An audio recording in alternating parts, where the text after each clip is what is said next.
म्हणजे दिवस आला 27 मे 2021चा. त्यावेळेस मग टेस्ट ड्राईव्ह घेण्यासाठी मी, माझा एक लॅब टेक्निशियन मित्र आणि डॉक्टर फ्रेंड आहे माझा एक, आम्ही टेस्ट ड्राईव्हसाठी निघलो. हडपसरवरून निघलो. मग पूर्ण एक पुण्याचा गोल राऊंड मारला, कोथरूड वगैरे असं करत आपल्या किवळे एक्झिट पाशी आलो. तिथं माझा तो इन्सिडेंट. एक्सप्रेसवे किवळे.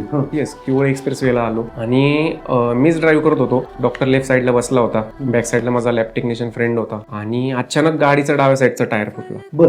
गाडीच्या डाव्या साईडचा टायर फुटला तर जे अल्युमिनियमचे सेफ्टी बॅरियर्स आहेत हायवेला, किवळेचा जो ब्रिज आहे, ब्रिज जसा स्टार्ट झाला माझ्या गाडीचा डाव्या साईडचा टायर फुटला.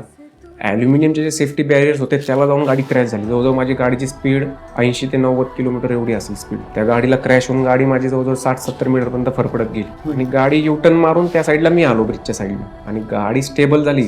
60-70 किलोमीटरपर्यंत निघाल्यावर गाडी स्टेबल झाली. पुढचं बोनेट एकदम काचेवर आलं होतं. धूर वगैरे येत होता, सगळा तो स्मेल धुराचा, ऑइलचा वगैरे. मी पहिलं बाजूला बघितलं, कारण मी त्यांना आणलं होतं. जे डॉक्टर फ्रेंड होते, लॅब टेक्निशियन फ्रेंड होतं, त्यांना मी आणलं होतं. माझी रिस्पॉन्सिबिलिटी त्यांना काय झालं तर मी दोघांकडे बघितलं, मागा पुढे बघितलं, दोघांना काही झालं नाही. थोडासा एक मोकळा श्वास घेतला की बाबा गाडी स्टेबल, या दोघांना काही झालं नाही. पण दुसऱ्या क्षणी मी जेव्हा माझ्या खाली पायाकडे बघितलं तर सेफ्टी बॅरियर माझ्या गाडीमध्ये घुसून माझ्या पायाचे 2 भाग केले होते.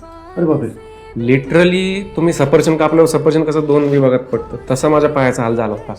आणि एकदम मसल्स असे बाहेर आले होते. हार्ट बीट करतं तसे ते मसल्स बीट्स करत होते. रक्तप्रवाह जास्त होत होता आणि ते बघून डॉक्टर देखील शॉक झाला.